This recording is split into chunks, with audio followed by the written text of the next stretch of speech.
I had the honor of meeting Carly Fiorina a number of years ago.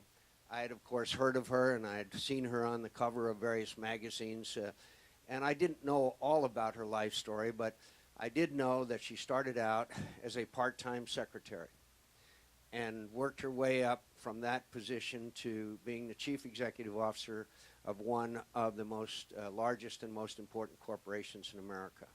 This is a great American success story. And Carly has decided that she wants to continue to serve in the United States Senate. And I think that she is exactly what we need in the United States Senate. She understands our international relations. She understands our relations with Mexico. She understands the international global marketplace and competition that we are in. And so I've been honored to do everything that I can to help her in her campaign. And I understand it's a tough campaign. She doesn't take a single vote for granted, and I look forward to traveling all up and down this great state accompanying her. I'd like to say it's a great honor and privilege to introduce to you my dear friend and my role model, Carly Fiorina.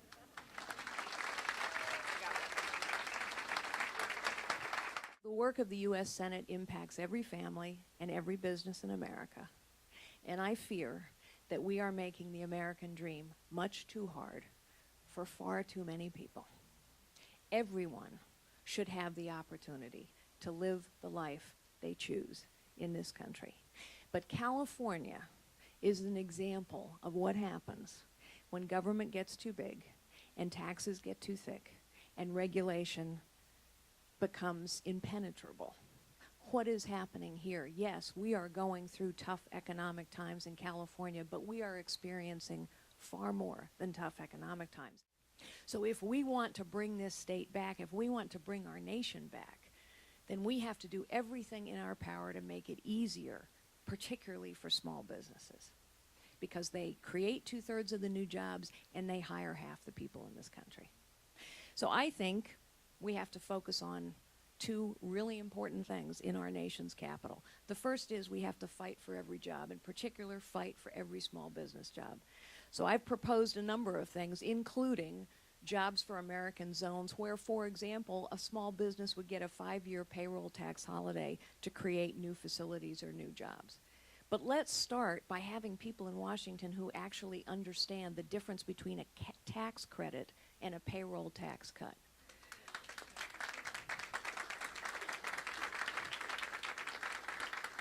The truth is, if you want small businesses to hire more, they need a heck of a lot more than a tax credit. They actually need a tax cut. If you want to encourage small businesses, whether they're in our agricultural community, thank you so much, Mr. Mayor, or elsewhere, if you want to encourage our small businesses to grow their businesses and pass them on to the next generation, then we have to get rid of the estate tax, the death tax that makes it so difficult.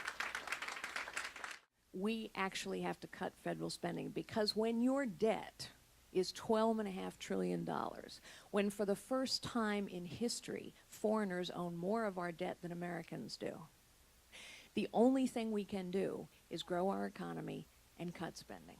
Grow our economy, cut spending, grow our economy, cut spending. That's it. That's all we can do.